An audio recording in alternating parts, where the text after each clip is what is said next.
अजब नगर में ले गए हमको सतगुरु आन। झिलके बिंब अगाध गति, सूते चादर तान। जगत गुरु तत्वदर्शी संत रामपाल जी महाराज जी के सानिध्य में 9 से 11 मार्च 2025 को 3 दिवसीय भव्य महासमागम का आयोजन किया जा रहा है, जिसमें संत गरीबदास जी महाराज की अमर वाणी का अखंड पाठ, संत रामपाल जी महाराज का विशाल सत्संग, दहेज मुक्त विवाह, विशाल भंडारा तथा अनोखी आध्यात्मिक प्रदर्शनी, रक्तदान शिविर, निःशुल्क नेत्र जांच शिविर, दंत चिकित्सा शिविर भी लगाए जाएंगे। इस महासमागम का आयोजन नेपाल सहित भारत के सभी 11 सतलोक आश्रमों में आयोजित किया जाएगा। हमारे सतलोक आश्रमों का पता है: सतलोक आश्रम श्री धनाना धाम सोनीपत हरियाणा, सतलोक आश्रम मुंडका दिल्ली, सतलोक आश्रम कुरुक्षेत्र हरियाणा, सतलोक आश्रम भिवानी हरियाणा, सतलोक आश्रम धुरी पंजाब, सतलोक आश्रम खमाणो पंजाब, सतलोक आश्रम सोजत राजस्थान, सतलोक आश्रम शामली उत्तर प्रदेश, सतलोक आश्रम बैतूल मध्य प्रदेश, सतलोक आश्रम इंदौर मध्य प्रदेश, सतलोक आश्रम धनुषा नेपाल। इस महासमागम में आप परिवार सहित सादर आमंत्रित हैं। अधिक जानकारी के लिए संपर्क करें 6477394641। अवश्य देखिए इस महासमागम का सीधा प्रसारण दिनांक 11 मार्च 2025 को सुबह 7:30 से the TV NRI channel, Sant Rampal ji Maharaj live YouTube channel, Jagat Guru Sant Rampal ji Maharaj Facebook page पर भी देख सकते हैं।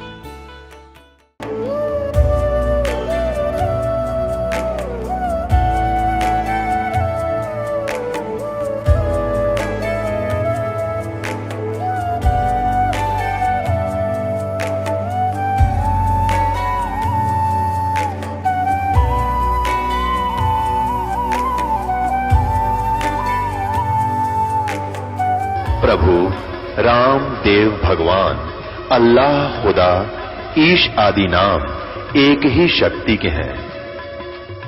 वो कैसा है, कहां है, कैसे मिलता है, किसने देखा है? ये प्रश्नवाचक चिन्ह पूर्ण रूप से हटाने के लिए अवश्य सुनिए जगत गुरु तत्वदर्शी संत रामपाल जी महाराज के अमृत वचन, सर्व पवित्र धर्मों के पवित्र शास्त्रों के आधार पर। नमस्कार दर्शकों, दुख, दर्द और अदृश्य शक्तियों की चुनौतियां एक व्यक्ति को भीतर से बिल्कुल खोखला कर देती हैं। लेकिन जब इंसान को सही मार्ग मिल जाए और पूर्ण परमेश्वर के आश्रय अपना सर्वस्व सौंप दे, तो ऐसे लाभ प्राप्त होते हैं जिनकी वर्तमान में कल्पना करना भी असंभव है। ऐसे ही लाभ प्राप्त हुए हैं सोनीपत हरियाणा की रहने वाली कमला जी को। इनकी जिंदगी में दुखों का पहाड़ टूट पड़ा था। किसी ओझा तांत्रिक ने कहा था कि आपका सब कुछ नष्ट हो जाएगा। इस भय से घबराई हुई कमला जी ने रो रो कर भगवान को पुकारा और अंत में परमात्मा ने इनकी सुनी भी।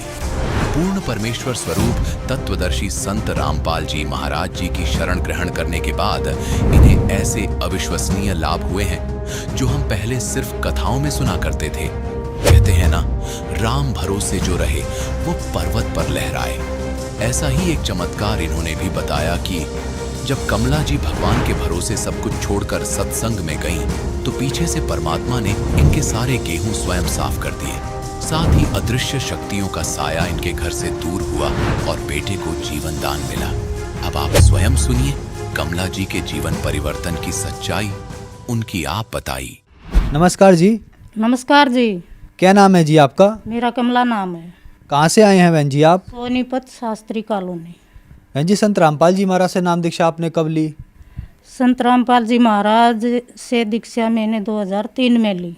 संत रामपाल जी महाराज से नाम दीक्षा लेने से पहले आप क्या भक्ति साधनाएं करती थी?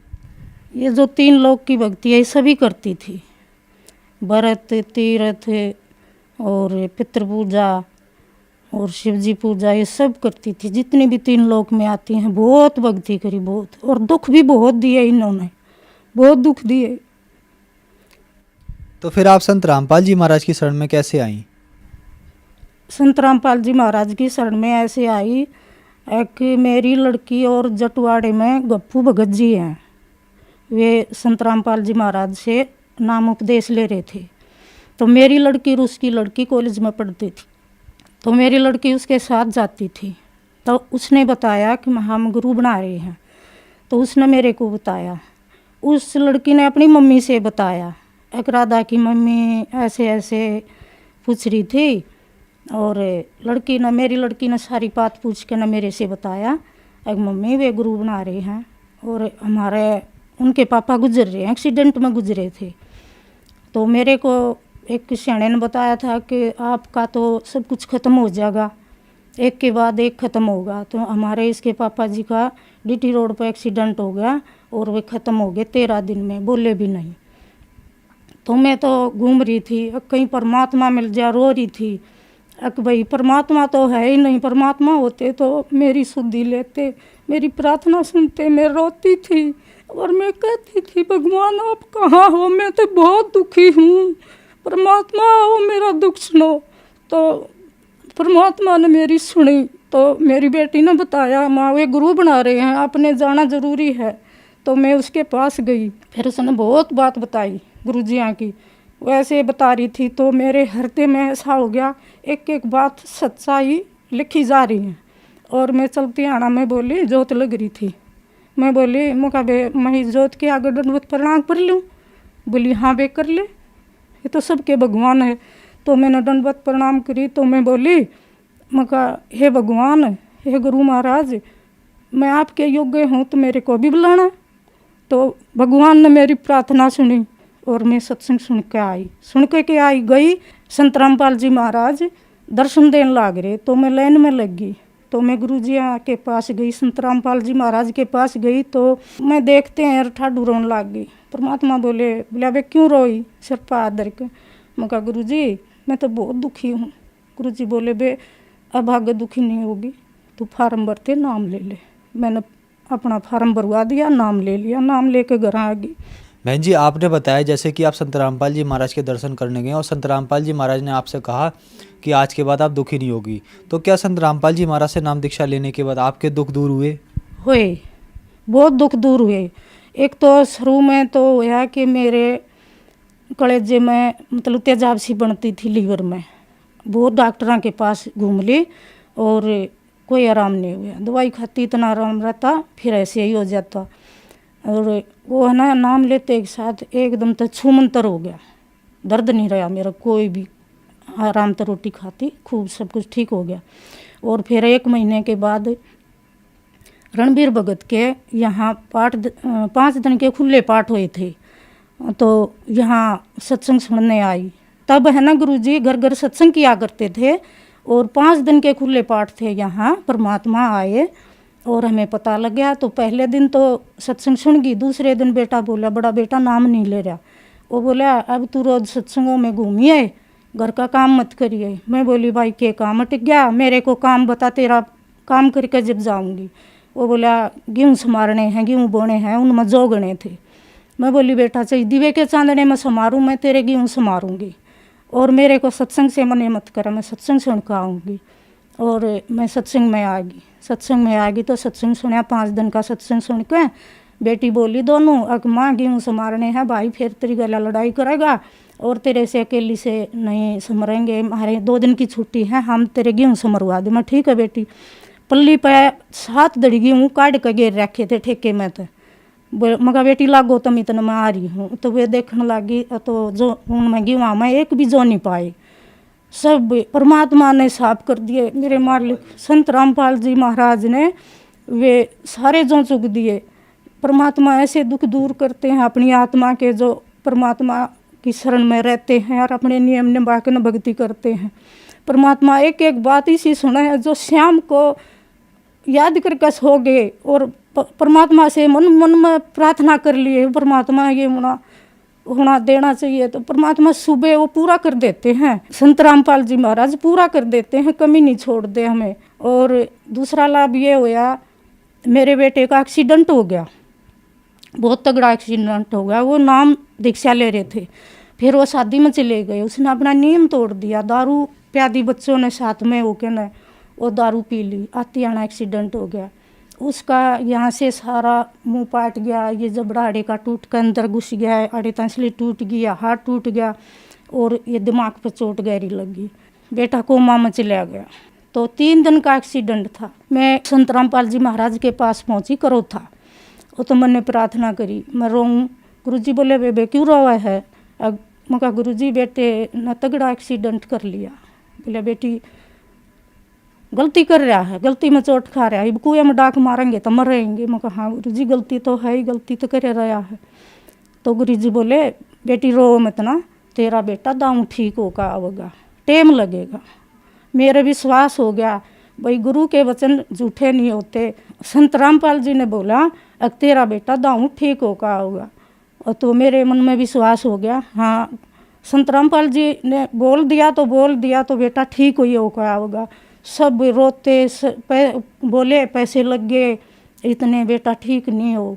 मेरा बेटा 1.25 महीना कोमा में रहा और मेरा ये विश्वास रहा कि परमात्मा ठीक करेंगे एक दिन, ऐसा तो हो ही नहीं सकता, मेरा बेटा ठीक हो जाएगा। डॉक्टर ने यही बताया था अगर भाई थारे अच्छे दिन होंगे तो बच जाएगा, नहीं तो हम तो कुछ नहीं कर सकते। हमने तो जो कुछ करना था वो कर लिया, ये हमारे बस की बात नहीं। सब घर परिवार के कहते नहीं इसका बेटा ठीक नहीं होगा, बेटा तो ठीक नहीं होगा, एक दिन जाएगा एक दिन जाएगा। और मैं कहती नहीं बेटा ठीक होके आएगा। मेरे गुरुजी ने संत रामपाल जी महाराज ने बोल रखा है अगर बेटा ठीक होकर आएगा तो आएगा। तो मेरा बेटा एक दिन ठीक हो गया, 1.25 महीने में कोमा में रहा, फिर बेटा ठीक होएगा। परमात्मा ने उसको हटके जन्म दिया।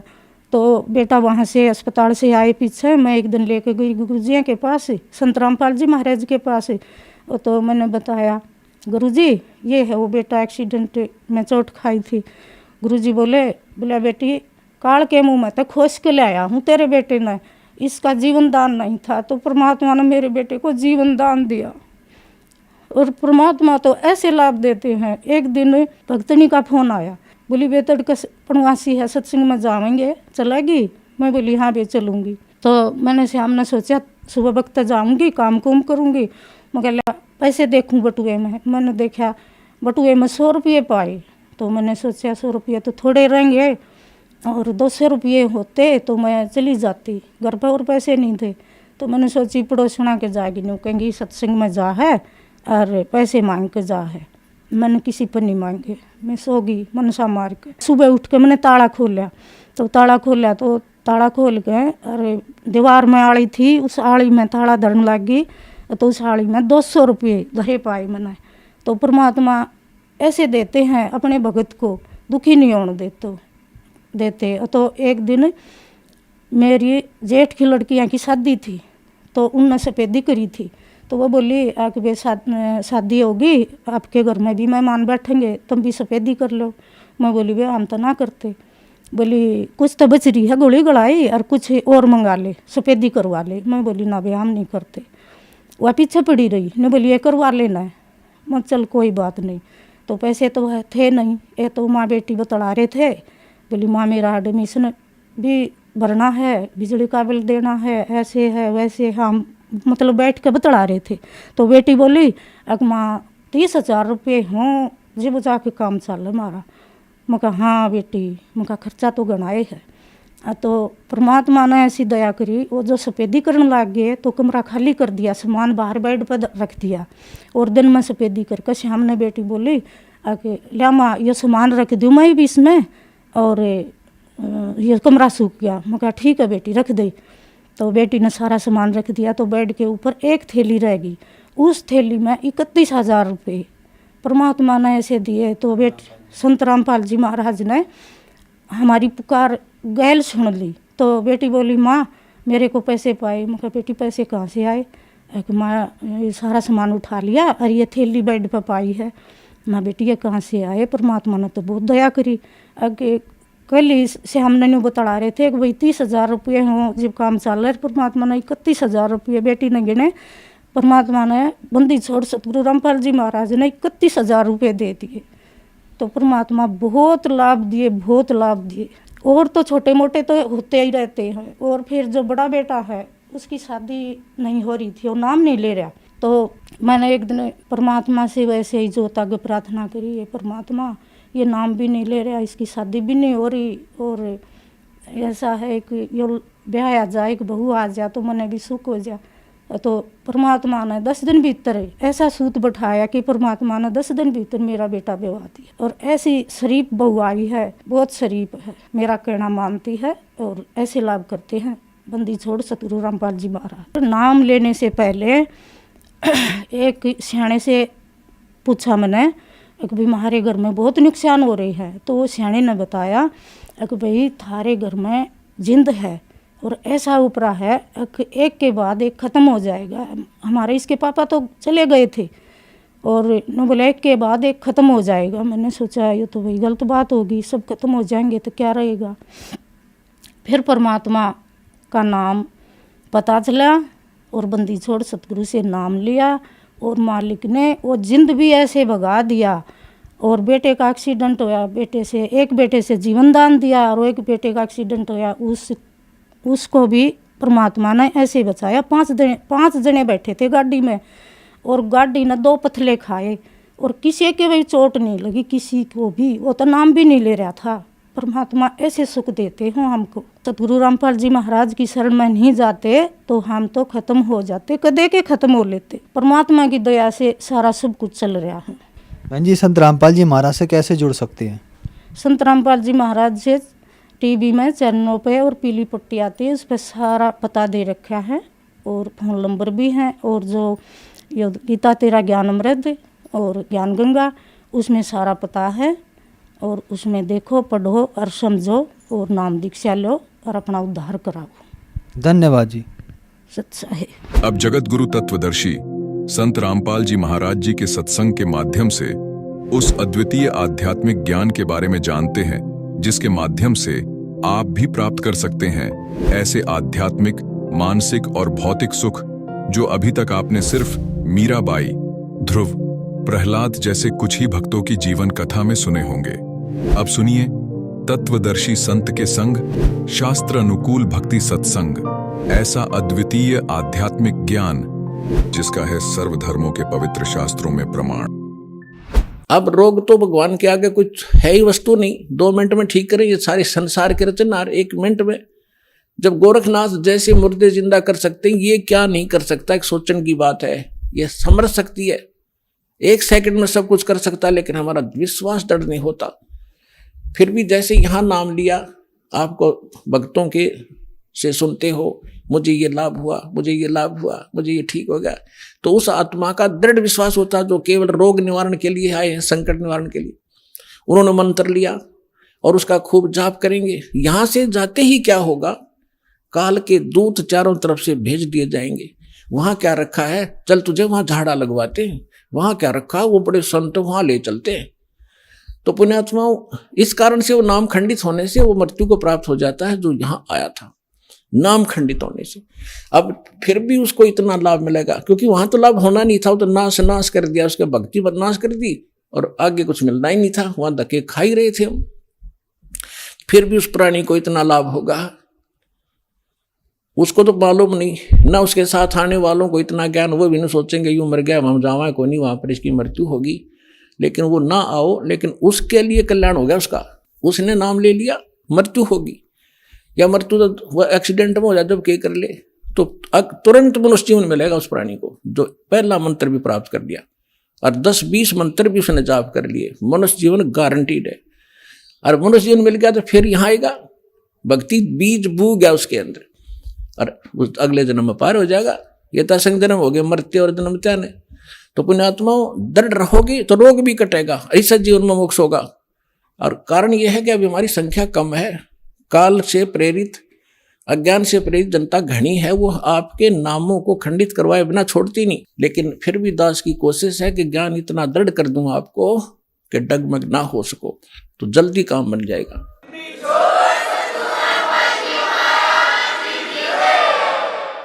अब जैसे प्रसंग चला था, जैसे कान बंद करके धुन सुनते हैं, धुन कि हमें धुन सुनती है और धुन। अब नाम तो तुम जाप क्या करते हो और धुन सुनने का दावा करते हो, हमने सतलोक वाली सुनगी। अब धुन क्या चीज है और मंत्र क्या चीज है। जैसे एक ढोल होता, ढोलक, ढोलक के बजाने का एक विशेष डंडा सा होते हैं, छोटे छोटे डंड की ही, और उनको ही लगाने से बजाने से उसकी वो वही आवाज निकलती है जो ढोल की होनी चाहिए। और उस ढोलक के उन विशेष डंडियों की बजाय अगर जूते निकाल के मारने लग जाओगे उनकी भी आवाज आवेगी, लेकिन वो विशेष डंडी वाली नहीं आवेगी। वो सुर में सुर नहीं मिला सकती उस बाजे उन औरों के साथ, तो व्यर्थ है, उसको भगा दिया जाएगा। क्या बकवास कर रहा है तू, तेरा सुर में सुर नहीं मिल रहा। तो जो ये नाम जाप करते हैं काल के, धुन सुनते हैं इसमें, तो वो ढोल का जूत्या वाली आवाज सुन रही है, उनको वो आवाज भी ना सुने जो आसपास ठीक सुननी चाहिए। तो इस सत्य नाम के जाप से जो आपको यहाँ धुन सुनेगी, लेकिन इस धुन को सुनकर हम करेंगे क्या? हमने तो वहां जाना जहां से धुन आ रही है, ये धुन न चाटेंगे हम, कोई बात है? हम तो वहां जाएंगे जहां से धुन यहां आ रही है, वहां पहुंचेंगे, तब जाकर बात बनेगी। अब जैसे ये संसारिक लोग ढोल ढाल बजाते हैं, कब? जब विवाह होता है। अब हम गांव के बाहर बैठ कर ढोल सुने जाकर, ढोल सुने भाई, तो क्या वहां लड्डू जलेबी मिल जाएंगी? लड्डू जलेबी तो वहां मिलेगी जहां वो ढोल बज रहा है, वहां जाना पड़ेगा।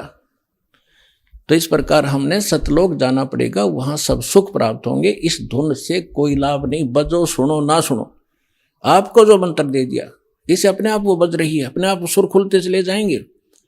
इसमें असंख्य धुनें हो रही हैं शरीर के अंदर, वो धुन न्यारी है इनसे। कोई है रे परले पार का, जो भेद कहे झनकार का, गरीबदास जी कह रहे हैं कोई है उस परले पार का, यहां मुझे बताओ, और वो धुन का भेद बताओ, जो धुन वहां है परले पार यानी सतलोक में। ये नकली धुनें हैं, यहां पर जो तुम सुन रहे हो ये धुन वो नहीं है। गरीबदास जी क्या कहते हैं? कोई है रे परले पार का, जो भेद कहे झनकार का, कोई है रे परले पार का। परले पार यानी सतलोक में कोई गया हुआ वापस आया हुआ हो तो बताओ मुझे। ये खुद होकर आए थे, उस धुन को सुनकर आए थे, आंखों से कानों से देख सुनकर आए थे। कोई है रे परले पार का, जो भेद कहे झनकार का। झन मानुष झनकार मानुष धुन का। वारही गोरख वारही दत्त, वारही धरु प्रहलाद अर्थ। ये तुम्हारे गोरख भी इधर ही, वारवन उर्ली साइड। वारही गोरख वारही दत्त, दत्त मान दत्तात्रेय जी, और ध्रुव और प्रहलाद ये सभी इधर ही हैं, काल के ही जाल में हैं। वारही गोरख वारही दत्त, वारही ध्रुव प्रहलाद अर्थ। वारही सुखदेव वारही व्यास, वारही पाराशर प्रकाश। वारही दुर्वासा दरवेश, वारही नारद सारद शेष। वारही भरतरी गोपी चंद, वारही सनक सनंदन बंद। वारही ब्रह्मा वारही इंद्र, वारही संस कला गोविंद। वारही शिव शंकर जो संभ, वारही धर्मराय आरंभ। वारही धर्मराय धर धीर, परम धाम पहुंचे है कबीर। रग यजुषाम अथर वेद, परम धाम नीलय हा भेद। अलल पंख अगाध भेव, जैसे कुंजी सुरती से। वार पार थे हाना था, गरीबदास निर्गुण निगाह। अब क्या बताते हैं आदरणीय गरीबदास साहिब जी? परमात्मा से परिचित होकर सतलोक में वो धुन सुनकर वापस आए, तो वो कह रहे हैं कोई हैरे परले पार का, जो भेद कह उस जनकार का। वार ही गोरख, वार ही माने उरले तरफ, वार ही गोरख, वार ही दत्तात्रेय, और वार ही ध्रुव प्रहलाद, वार ही सुखदेव, वार ही व्यास, और वार ही पाराशर प्रकाश। पाराशर प्रकाश माने जो पाराशर जी ने एक पुराण लिखी है, उसको पाराशर का ज्ञान बताते। यानी इन पुराणों के और वेदों के सबके राइटर हैं कौन? व्यास जी। और ये ज्ञान व्यास जी का अपने सत्र का, वो तो पुराणों में है। वेद ज्ञान और गीता ज्ञान जो है ये वेद व्यास के सत्र का नहीं है। वेद व्यास जी के अंदर एक ऐसी एक गुण दृष्टि दे दी जाती है, दिव्य दृष्टि, जो भी हम वचन शब्द बोलते हैं ये कभी नाश नहीं होता, ये ब्रह्मांड में घूमता रहता है, पूरे के पूरे सेंटेंस घूमते रहते हैं। अब भाषाएं बदलती रहती हैं जिस कारण से वो आज ऋषि नहीं समझ पाते। तो परमात्मा एक ऐसा गुण देता है अपने ज्ञान को लिपिबद्ध कराने के लिए, तो वेद व्यास में दिया था और उन्होंने वेदों को जो भी जैसा था एज इट इज लिख दिया, उसमें अपना कुछ भी नहीं मिलाया। फिर उससे हट करके पुराण भी उन्होंने जिसने जैसा बोला था, गीता ज्ञान जो श्री कृष्ण के अंदर से काल जो बोल रहा था उसको व्यास जी नहीं पहचान सके।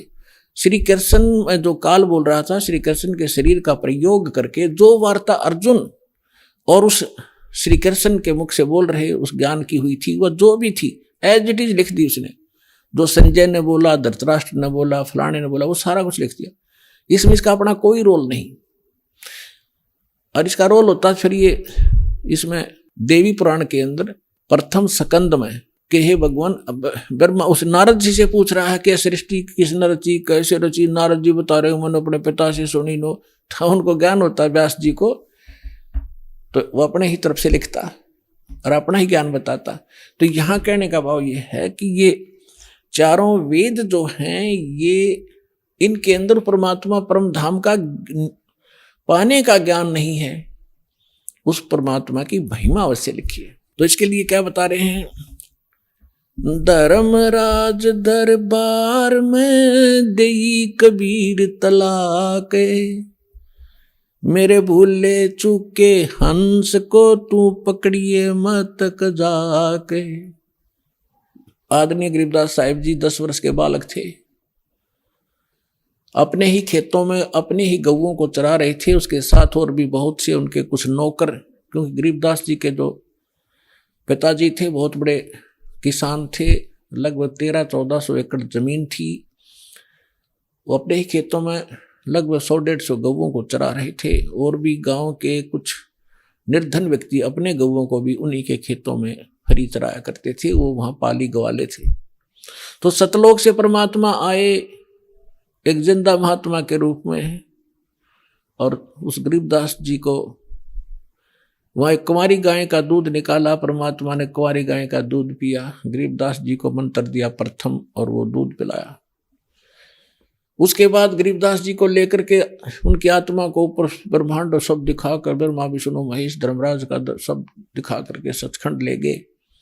पीछे से संत आदरणीय गरीबदास साहिब जी 10 वर्ष के बालक को मृत जानकर चिता पर रख दिया था, अंतिम संस्कार करने वाले थे। उसी समय परमात्मा ने आत्मा को ऊपर से पूर्ण रूप परिचित करा के, सारा ज्ञान दिखा के, अपनी समर्थता से परिचित करा के वापस छोड़ दिया।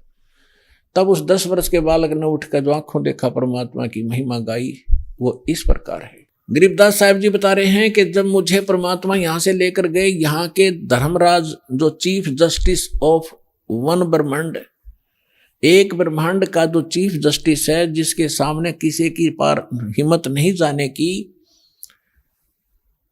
उसके दरबार में जाकर के परमात्मा जब पहुंचे, अपने आत्माओं आप जी तो अभी बालक हो जाते मार्ग के, आपने तो अटपट सुन रखी है नकली संतों की,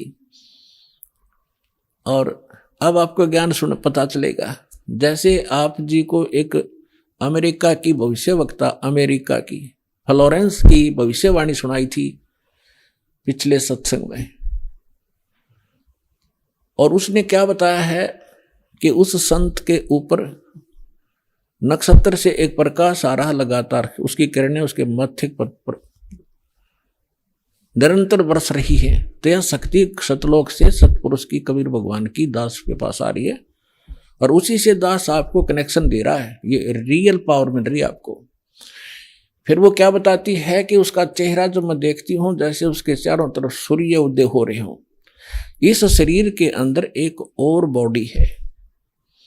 जिन भी महापुरुषों को लेकर गए उनके इस यहाँ की बॉडी यहीं छोड़ गए, अंदर ऐसा ही शरीर है, वो ओरिजिनल यानी तो भक्ति से संग्रहित, भक्ति से चार्जड है वो। तो जैसे एक सर्प कांचली छोड़ देता है, अपने ऊपर की कैंचली त्याग जाता है, वह सर्प जैसी होती है, लेकिन वो सर्प न्यारा है।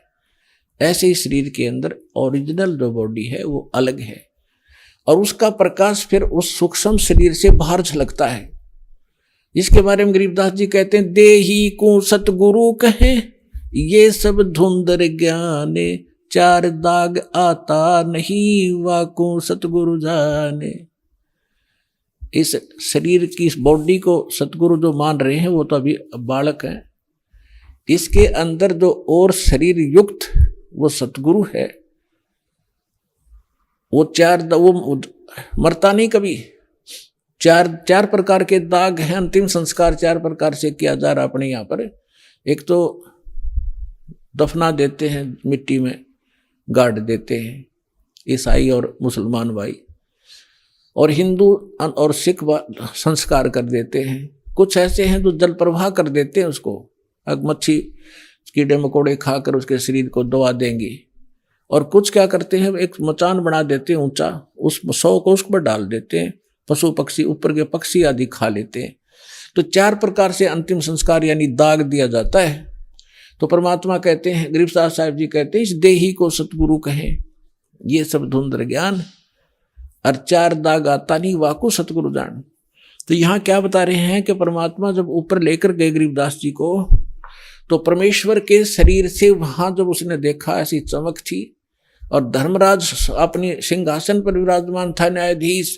परमात्मा वहां प्रवेश किया, एकदम वो कुर्सी छोड़कर खड़ा हो गया, सिंहासन छोड़कर, और ऐसे जैसे एक उच्च अधिकारी के सामने बहुत निम्न सत्र का अधिकारी करबद्ध होकर के सावधान हो जाता है। धर्मराय दरबार, और वो डांट लगाता है उच्च अधिकारी छोटे अधिकारी को, अपना आदेश देता है अपनी लैंग्वेज में, और वो सब स्वीकार्य करता है, जो एक शिष्टाचार होता है। तो क्या कहते हैं, धर्मराज दरबार में देई कबीर तलाक, मेरे भूले चूके हंस को तू पकड़िए मत कजाक। है जिस धर्मराज के सामने ब्रह्मा विष्णु महेश की हिम्मत नहीं जाकर को अपशब्द बोल दे, ये तो आप यही देख लो, अपने चीफ जस्टिस के सामने प्रधानमंत्री की हिम्मत नहीं उसको जाके कुछ वहां, और उसके सामने भी प्रधानमंत्री खड़ा नहीं होगा, प्रधानमंत्री के सामने भी सिंहासन नहीं छोड़ेगा चीफ जस्टिस। हाँ, राष्ट्रपति जब जाएगा उसने पद छोड़ना पड़ेगा राष्ट्रपति के लिए, हमारे राष्ट्रपति इतने सर्वमान्य होते हैं। इसी प्रकार जब धर्मराज ने देखा कि राष्ट्रपति आगे यानी पूरी विश्व के मालिक एकदम कुर्सी छोड़कर खड़े हो गए, परमात्मा क्या कहने लगे, धर्मराज दरबार में देई कबीर तलाक, मेरे भूले चूके हंस को तू पकड़िए मत कजाके। कि मेरा हंस, और गलती से नाम भी त्याग दिया हो, गलती से ना ध्यान रहा हो, जानबूझ कर बकवाद करे, उसका तो माफी है नहीं। और किसी कारण से भी आपको ने नाम ले रखा है और आपका ना ध्यान रहा, फिर छोड़ छाड़ गए कुछ दिन, तो जब आपकी मृत्यु होगी तो परमात्मा कहते हैं आपको वहां ले जाया जाएगा धर्मराज के पास। तो क्या कहते हैं, आपने जो 2-4 साल भक्ति कर ली, 2-4 वर्ष संत दास के यथार्थ नाम की, तो इन सभी मंत्रों का जो जाप आप कर रहे हो शरीर के अंदर, ब्रह्मा जी, विष्णु जी, शिव जी, गणेश जी, दुर्गा जी का, इनकी बहुत सी भक्ति संग्रहित हो जाती है, क्योंकि ये बहुत गजब का मंत्र है। इसके आधार से फिर आपको कोई किसी को विष्णु जी के लोक में कुछ दिन जाना पड़ेगा, वहां अपनी पुण्य खत्म करोगे, फिर वहां से पुण्य खत्म होते ही आपको ब्रह्मा जी के लोक में भेज देंगे, वहां देवता बन करोगे, फिर विष्णु जी के लोक में, फिर शिव जी के लोक में, अपनी सारी पूंजी नाश करके, और फिर नरक लोक में। अब परमात्मा कहते हैं शिव ब्रह्मा, ये आगे बताऊंगा फिर।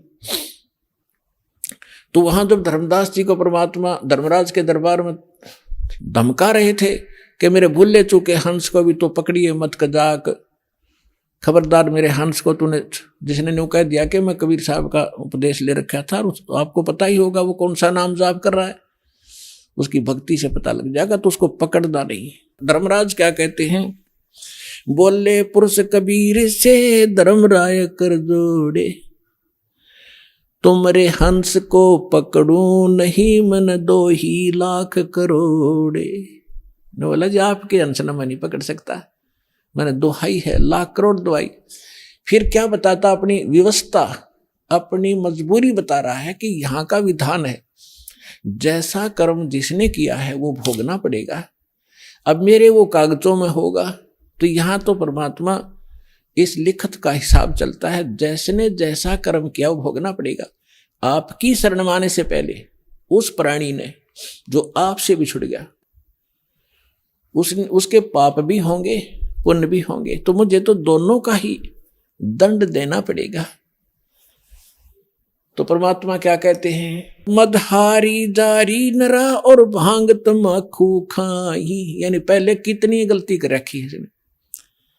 मद आहारी शराब पीने वाले, यानी और भी बहुत सी गलतियां जो कर दी हों, तमाकू भांग खाते हों, और पर्दा पर घर तकें, दूसरे की पत्नी में पूरी नीयत रखते हैं, दूसरे के घर को तकते हैं, यानी चोरी दाव लगाते हैं।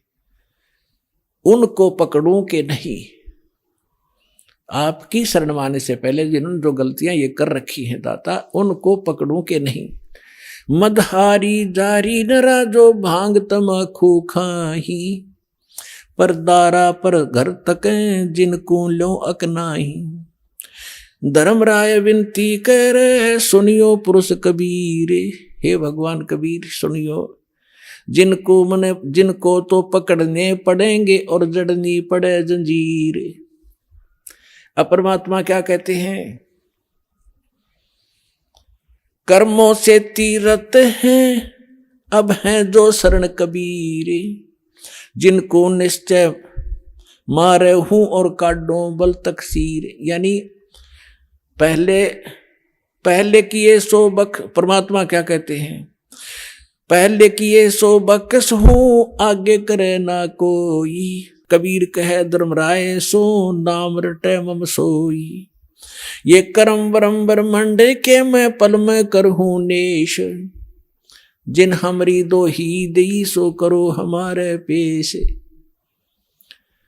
अपने आत्माओं अध्यात्म ज्ञान का तभी छींट भी नहीं थी अपने पास।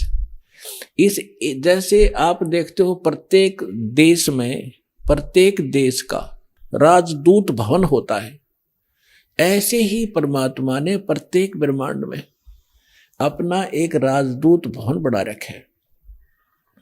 और जो यहाँ ऐसा कहता है कि मैं तो ऐसे ऐसे भगवान कबीर साहब का भक्त हूँ और आप मेरा कोई अकाउंट नहीं कर सकते, तो परमात्मा कहते हैं कर्म भरम ब्रह्मंड के मैं पल में कर हूं नेस। 1 मिनट में नष्ट कर दूंगा तेरे, तूने ये बकवास जो इस जीव से करवा रखी है, तूने करवाए सारे उल्टे कर्म इससे, अज्ञान भर के इसके अंदर।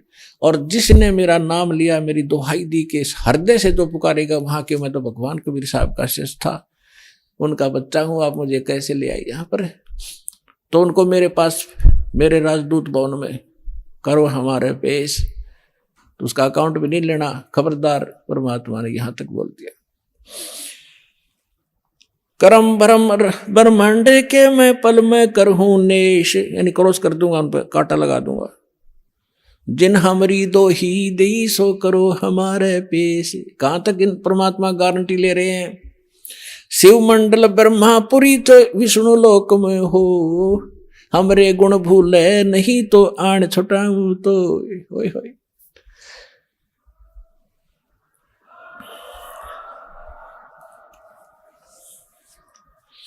पुणात्माओं, आप ऐसे समर्थ की शरण में आगे हो,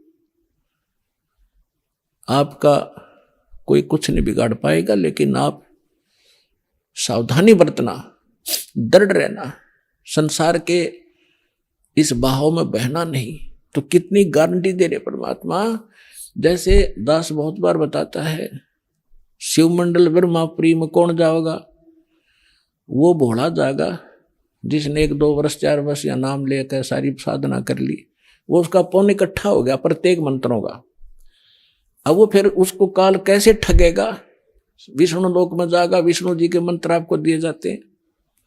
इतना गजब का मंत्र है, एक का मंत्र का घना लाभ रहा, तो 108 डेली करते हो, तो वहां जाके विष्णु के लोक में आपका अलग से व्यवस्था की जाएगी। इतने धनी हो गए आप इस मंत्र से। और विष्णु के लोक में देवता बन जाओगे, रेस्ट हाउस में, वहां रेस्टोरेंट बना रखा है जैसे स्वर्ग के इसका, वहां रहोगे और जेब कटेगी आपकी। और आपका वहां ये गुण याद आ जाए कि हम तो गलती कर गए, हमने तो पूंजी अपनी खराब नहीं करनी थी, हमने तो इस सतलोक जाना था, या गलती बन गई। कहते वहां भी अगर हृदय से पुकारेगा दो व्यक्ति, जो गुरुद्रोही ना हुआ हो।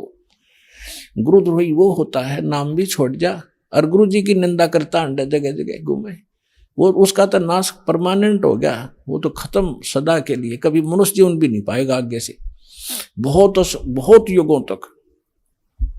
और तो वैसे अनजानपने में या गफलत काल करवाई देता कोई ना कोई, वो व्यक्ति और वहां जाकर इस ज्ञान से उसको जरूर आभास होगा कि हमने तो वहां जाना था और यहां हम के बन गए। पुण्यात्माओं, आप देखना, मन की बकवाद है, चाहे आप प्रधानमंत्री बन जाइयो, फिर भी आत्मा भूखी नजर आओगी आपको कि कोई और वस्तु और है जो इससे हटकर भी चाहिए हमें। तो वहां जाकर के वो आभास होगा कि हमने तो वहां जाना था और ये तो हमने ये सुविधाएं तो प्राप्त नहीं करनी थी, ये तो हमारा नाश हो रहा है। कहते वहां भी तो हृदय से पुकारेगा परमात्मा, कबीर जी हे सतगुरु गलती बन गई मुझ नीचे, छुटवाओ मुझे। कहते शिव मंडल ब्रह्मापुरी चे विष्णु लोक में हो, हमरे गुण भूला नहीं तो आण छुटा होता है, तुझे वहां से छुटवा लाऊंगा। और फिर पुनः जैसे ही भक्ति युग चल रहा होगा तो पुनर्जन्म दिवा देंगे, और भक्ति युग समाप्त होने के बाद तो फिर बात गड़बड़ हो जाती है उसको भी। लेकिन जैसे फिर भी मालिक ने छुटा लिया, कहाँ रखेंगे? राजदूत भवन में रखेंगे, और वहां आपकी पूंजी को नाश नहीं होने देंगे, क्योंकि वहां भगवान के दरबार का, भगवान से फ्री सारा वस्तु मिलेगी आपको। लेकिन फिर आपको पुनः फिर जन्म दे देना पड़ेगा, क्योंकि मोक्ष तो यहीं से होगा। जो फिर नए सिरे भक्ति करोगे, गुरु के प्रति श्रद्धा रखोगे, ये सारी मर्यादा रखोगे, तो काम बहुत बढ़ गया। फिर आपका पृथ्वी पर जन्म दिया जाएगा तो आपके अंदर वही तीनों गुणों का दबाव होगा। आपके साथ इतने गजब के पुण्य होगे, आप पूरी पृथ्वी के राजा बन जाओगे। राजा बनोगे, फिर भगवान आएंगे, समझाएंगे, रे क्या कर रहा है, ये रास्ता ठीक नहीं, तो नहीं सुनोगे आप। हमने धक्के खाते आ रही, तो इतना संजन्म हो गया हमने, अब भटकता नहीं, हम सुनते नहीं भगवान की। पाप को सुनाने का तरीका दाता ने यूं अपनाया कि कलयुग में यूं कति पूंजी हीन हो लेगा, भक्ति इसकी रह को ना, इसकी दुर्गति शुरू होगी, और यूं सब जगह धक्के खा लेगा। जिन पूजाओं को श्रेष्ठ मानता था और जिन भगवानों को समर्थ मान रहा था, वहां भी इनको सहारा नहीं मिलेगा। फिर मेरे पास आएंगे तो यहां तो मालिक है, समर्थ है, आते सुख भी दूंगा, इनकी बुद्धि ठिकाना होगी, हाँ भगवान है तो यहाँ है। और फिर इनको मंत्र सुनाऊंगा, इनको फिर से चार्ज करूंगा। लेकिन पुण्यात्मा, वो समय घना बढ़ा दिया आपने, तो यह गलती इब का ना करियो। नाम लो, दृढ़ रहो और भक्ति करो, कल्याण करवाओ।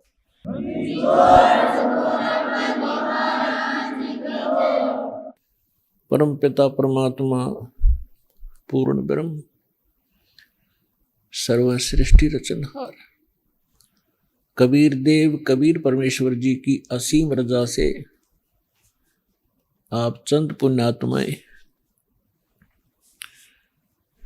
परमात्मा की महिमा सुनने के लिए उपस्थित हुए। जिन पुण्यात्माओं पर परमात्मा की विशेष रजा होती है, उन्हीं को इतना समय मिलता है, अन्यथा ये काल भगवान इस प्राणी को अपने जाल में ऐसे तरीके से फंसा चुका है कि इस जीव को मृत्यु तक ये आभास नहीं होता कि मैं कर क्या रहा हूं, मुझे करना क्या चाहिए था। जिस संपत्ति को मैं जोड़ रहा हूं, जिस परिवार को मैं अपना मान बैठा हूं, जिस स्थान को मैं अपना समझता हूं, इसमें मैं रहूंगा कितने दिन। फिर हमारा एक ऐसा समाज बना दिया, हम उस परंपरा को देखकर संतुष्ट हो जाते हैं कि ये सबके साथ ऐसा ही हो रहा है, मृत्यु हो जाती है, कभी भी मर जाते हैं, कोई बात नहीं, कोई बात नहीं, चलेगा, क्योंकि हमारे पास कोई विकल्प नहीं था। अब परमात्मा स्वयं आए, यथार्थ ज्ञान हमें बताया, तो हमारी कुछ आंखें खुली, क्योंकि ज्ञान से ही एक सतर्कता आती है, ज्ञान से ही रुचि बनती है, ज्ञान से ही दिशा बदलती है।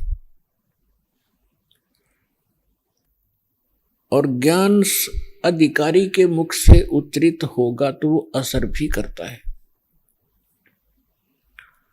यहां पर लाखों की संख्या में ऐसे श्रद्धालु हैं जो शराब पीते थे, तमाकू सेवन करते थे, बीड़ी सिगरेट हुक्का के माध्यम से, और वो नहीं छोड़ पाते थे।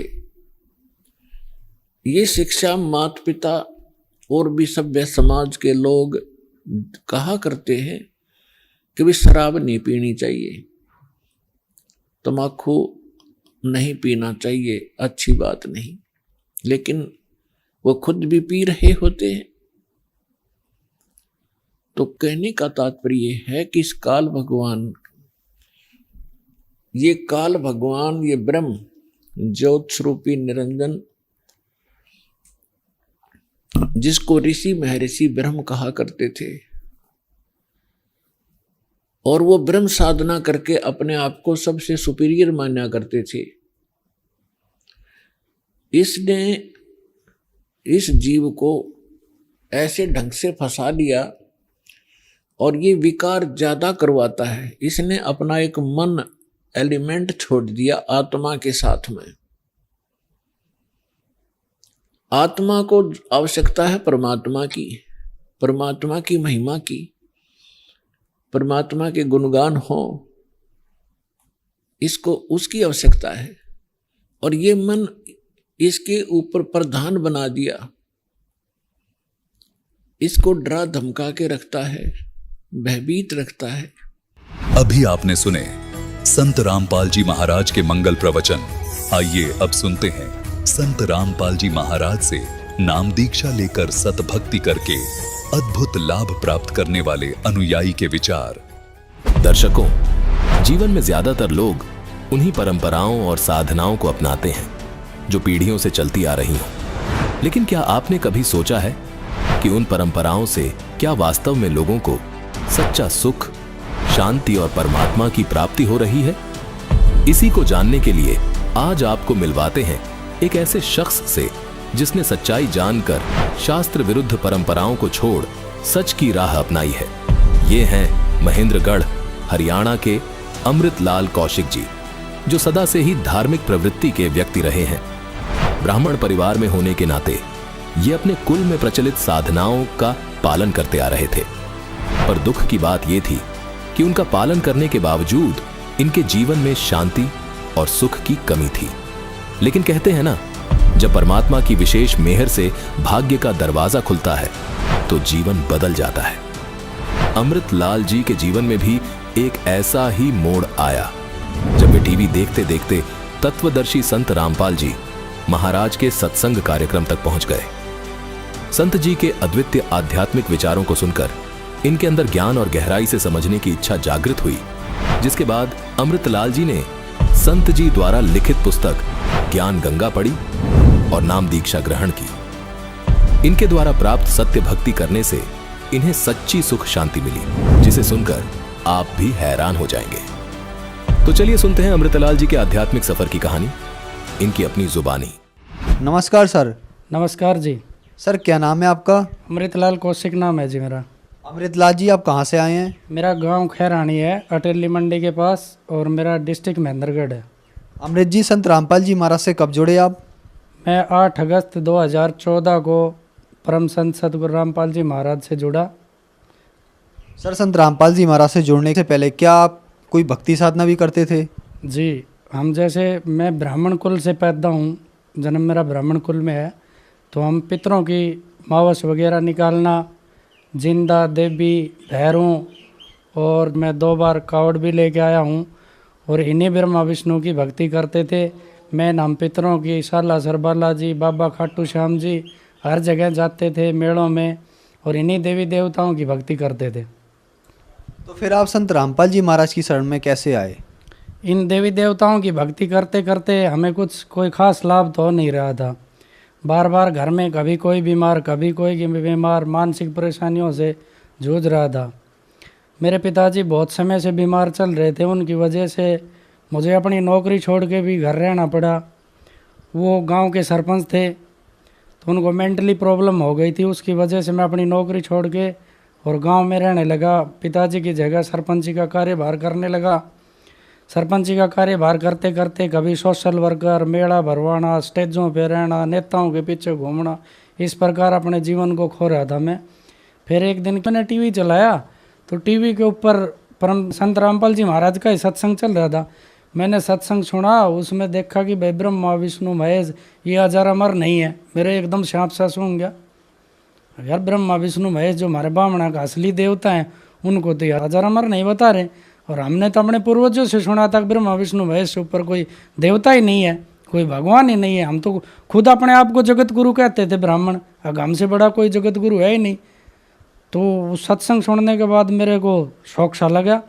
लगने के बाद में मैंने उस पर नीचे नंबर देखे, उस पर लिखा हुआ था जी भाई फ्री में बुक आती है।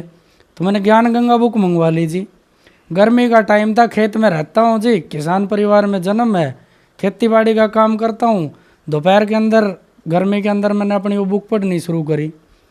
बुक एक बार पढ़ी जी, 2 बार पढ़ी, 3 बार पढ़ने के बाद में मैं तो हिसाब वक्ता बन गया जी, जो कोई आवे मैं वो ज्ञान सब न सुनाऊँ। तो लोगों ने भी इंटरेस्ट आने लग गया जी। उसके बाद में मेरे को खुद अपने अंदर से ही प्रेरणा हुई कि क्यों ना इस संत के दर्शन करे जाएं। तो एक दिन जी मैं नारनौल कोर्ट में आया हुआ था। कोर्ट में मैंने देखा कि एक जो कोर्ट में खोखे होते हैं जिनके अंदर अर्जन मेष वगैरह बैठते हैं, इसमें संत रामपाल जी महाराज की बड़ी सी तस्वीर लगी हुई थी। मैंने सोचा भाई ये भी उसका कोई न कोई नुमाइंदा है। उसके पास गया और हमने बातचीत करी। तो मैंने उनसे नू पूछ लीजिए आप किस जाति से बिलोंग करते हो। वो बोला जी मैं तो चमार जाति का हूँ। और वो संस्कृत में मुझे गीता के श्लोक सुनाने लगा। मैंने सोचा गीता तो भाई ब्राह्मणों का ग्रंथ है, हम पढ़ते थे, मुझे जिन ग्रंथों के बारे में ज्ञान नहीं, और ये छोटी जाति का आदमी ग्रंथों के बारे में बता रहा है। तो मैंने कहा जी आप ये फोटो कैसे लगा रखी है। बोले ये हमारे संत हैं, परम संत सतगुरु रामपाल जी महाराज हैं, और इनका आश्रम बरवाड़े में है और हम इनसे जुड़े हुए हैं जी। तो मगा जी हमने भी ले चल सको जो। बोले जी आज ही चलो। मगर नेकीर पूछ चलो आज शाम को ही। तो शाम को चले तो हम महेंद्रगढ़ रेलवे स्टेशन पर शाम को सारे मिल ले और वहाँ से चले गए। तो मैं राज दरबार खाता था, तो मैं अपने ट्रेन में 5-4 राज दरबार घाल ली जेब में और ट्रेन में बैठ लिए, चले गए। सुबह गए, हमने बगैर कुछ सोचे समझे वहाँ नियम पढ़ाए। सतलोक आश्रम बरवाड़ा में परम संत सतगुरु रामपाल जी महाराज से मैंने नाम ले लिया, मैं उनका शिष्य बन गया। सर संत रामपाल जी महाराज से नाम दीक्षा लेने के बाद क्या आपको कुछ लाभ भी प्राप्त हुए? मेरे को मेन लाभ तो ये हुआ कि हम ब्राह्मण होते हुए भी गलत रास्ते की ओर जा रहे थे और गलत भक्ति कर रहे थे। अब हमें शास्त्रों का ज्ञान होना चाहिए था, वो था नहीं। संत रामपाल जी महाराज ने उन शास्त्रों का हमें अध्ययन करवाया। संत रामपाल जी महाराज ऐसे टीचर हैं जो इतने पेचीदा शास्त्रों का सारा निचोड़ निकाल कर हमको समझा दिया। संत रामपाल जी महाराज की दया से मेन सबसे बड़ा लाभ है कि हमारा मोक्ष होगा।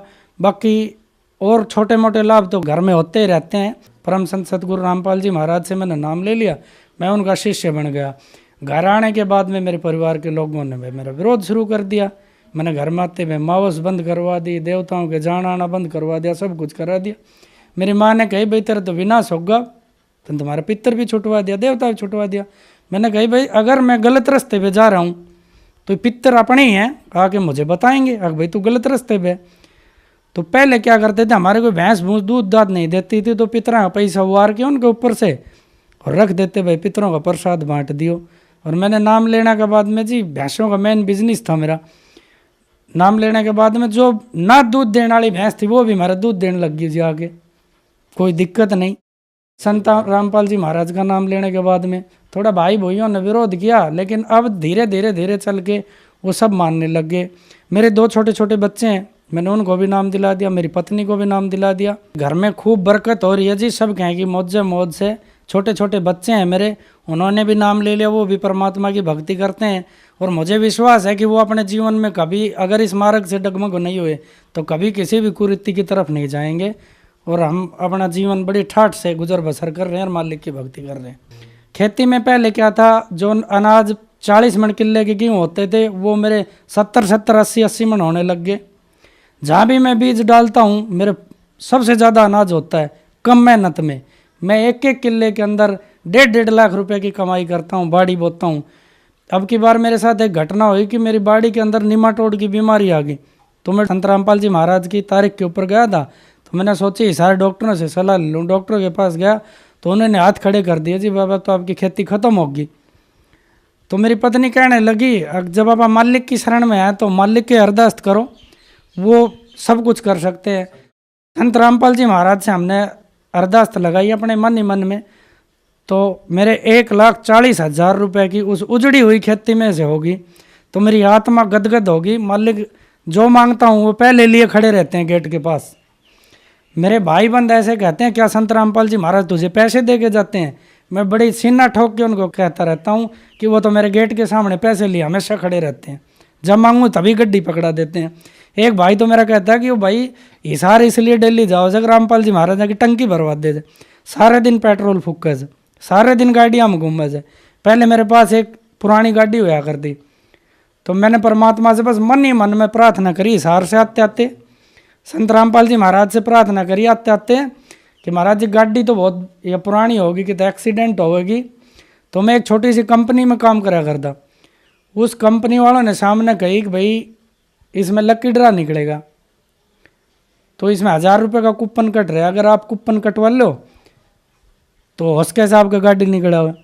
तो मैंने सोची, मेरी जेब में 1,000 ही रुपया था, मैंने सोची कि भाई क्यों ना कूपन कटा लिया जाए। मैंने अपनी धर्मपत्नी का नाम कूपन कटवा लिया और मैं अपने घर पहुंचा भी नहीं था। अपने ट्यूबवेल से 1 किलोमीटर दूर पैदल जाना पड़ता है, मैं पैदल चल रहा था। तो रास्ते में एमडी का फ़ोन आया कि जी आप तो बहुत लकी आदमी हो, आपकी पत्नी ने गाड़ी विन कर ली। मैंने कहा भाई क्यों मजाक कर रहे हैं। लेकिन मैं घर गया, फिर मैनेजर का फ़ोन आया, बोला जी शर्मा जी बधाई हो आपके तो गाड़ी निकल आई। तो संत रामपाल जी महाराज ने नई गाड़ी दे दी सारा आने जाने खातर, सत्संग में आने जाने के लिए।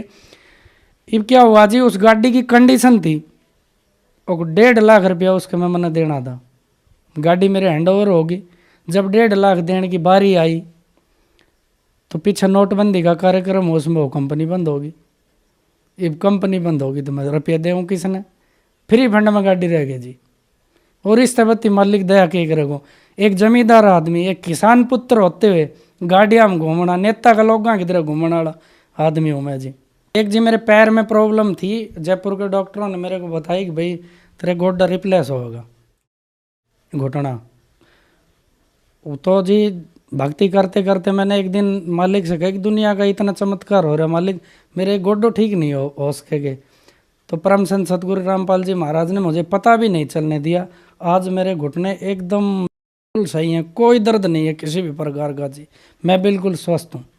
और छोटे मोटे चमत्कार तो जी होते रहते हैं। सर, संत रामपाल जी महाराज से नाम दीक्षा लेने के बाद आपको बहुत सारे लाभ प्राप्त हुए। हम आपसे एक बात जानना चाहते हैं कि आप जाति से ब्राह्मण हैं, इस बात को आपसे अच्छा कौन जानता होगा। कहते हैं कि संत रामपाल जी महाराज ब्रह्मा विष्णु महेश की भक्ति छुड़वाते हैं, क्या ये बात सही है? नहीं जी, ये बात बिल्कुल गलत है। संत रामपाल जी महाराज ब्रह्मा विष्णु महेश की भक्ति करने का सही प्रोसीजर बताते हैं। ब्रह्मा विष्णु महेश हमारे दुश्मन नहीं है, वो भी भगवान है, लेकिन वो उस कला के भगवान नहीं है कि वो हमारा मोक्ष कर सकें। वो खुद जीर्ण मरण में है, वो तो खुद उनका आविर्भाव और तिरोभाव होता है। हम अपने शास्त्रों को तो ब्राह्मण लोग पढ़ते नहीं, उनको अपने घर में ला कर रख लेते हैं और ऊट पटांग बाटे जनता को भी बताते रहते हैं और खुद भी उस ऊट पटांग ठग्गीबाजी में चलते रहते हैं। पैसे कमाने के चक्कर में हम अपने धर्म से ही विचलित हो रहे हैं। हम अपने शास्त्रों को पढ़ें। संत रामपाल जी महाराज तो ब्रह्मा विष्णु की भक्ति करने का सही प्रोसीजर बताते हैं। उनसे नाम लेने के बाद पता चलेगा कि वो कैसे प्रोसीजर बता रहे हैं। ब्रह्मा विष्णु की भक्ति करने का सही तरीका परम संत सतगुरु रामपाल जी महाराज के पास ही है, और किसी के पास है ही नहीं। संत रामपाल जी महाराज की दया से अगर कोई भाई नाम लेना चाहे तो चैनल पर उनका कार्यक्रम आता है। पहले सत्संगों को सुने, फिर नीचे पट्टी पर मोबाइल नंबर चलते हैं, उन मोबाइल नंबरों पर संपर्क करके आपके नज़दीक का नामदान सेंटर का वहाँ से एड्रेस मिल जाएगा। वहाँ जाके आप ज्ञान को समझें और संत रामपाल जी महाराज की शरण में आए और संसार के सुख तो मिलेंगे ही मिलेंगे, मोक्ष निश्चित है।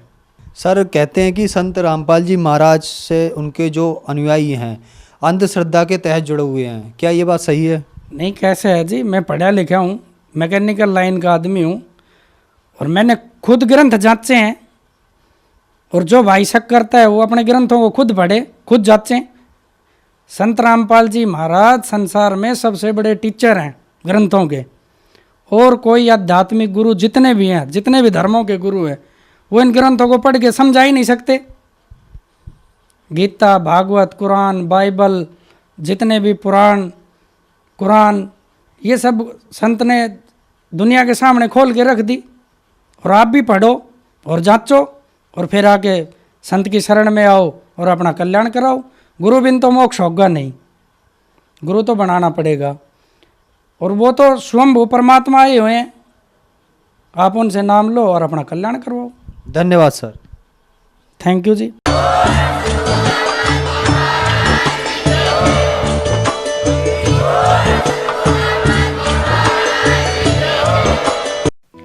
आप सुन रहे थे जगत गुरु तत्वदर्शी संत रामपाल जी महाराज के मंगल प्रवचन।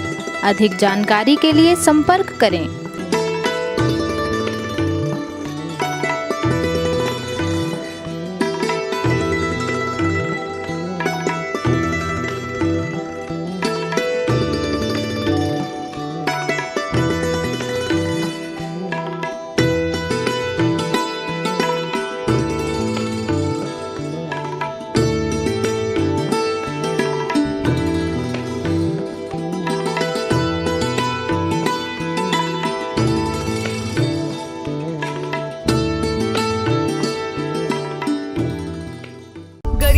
अजब नगर में ले गए हमको सतगुरुआन, झिलके बिंब अगाध गति सूते चादर तान। जगत गुरु तत्वदर्शी संत रामपाल जी महाराज जी के सानिध्य में 9 से 11 मार्च 2025 को 3 दिवसीय भव्य महासमागम का आयोजन किया जा रहा है, जिसमें संत गरीबदास जी महाराज की अमर वाणी का अखंड पाठ, संत रामपाल जी महाराज का विशाल सत्संग, दहेज मुक्त विवाह, विशाल भंडारा तथा अनोखी आध्यात्मिक प्रदर्शनी, रक्तदान शिविर, निःशुल्क नेत्र जांच शिविर, दंत चिकित्सा शिविर भी लगाए जाएंगे।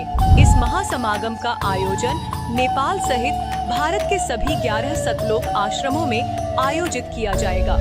हमारे सतलोक आश्रमों का पता है: सतलोक आश्रम श्री धनाना धाम सोनीपत हरियाणा, सतलोक आश्रम मुंडका दिल्ली, सतलोक आश्रम कुरुक्षेत्र हरियाणा, सतलोक आश्रम भिवानी हरियाणा, सतलोक आश्रम धुरी पंजाब, सतलोक आश्रम खमाणो पंजाब, सतलोक आश्रम सोजत राजस्थान, सतलोक आश्रम शामली उत्तर प्रदेश, सतलोक आश्रम बैतूल मध्य प्रदेश, सतलोक आश्रम इंदौर मध्य प्रदेश, सतलोक आश्रम धनुषा नेपाल।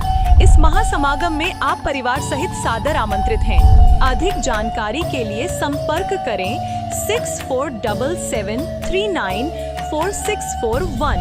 अवश्य देखिए इस महासमागम का सीधा प्रसारण दिनांक 11 मार्च 2025 को सुबह 7:30 से the TV NRI channel, Sant Rampal ji Maharaj live YouTube channel, Jagat Guru Sant Rampal ji Maharaj Facebook page पर भी देख सकते हैं।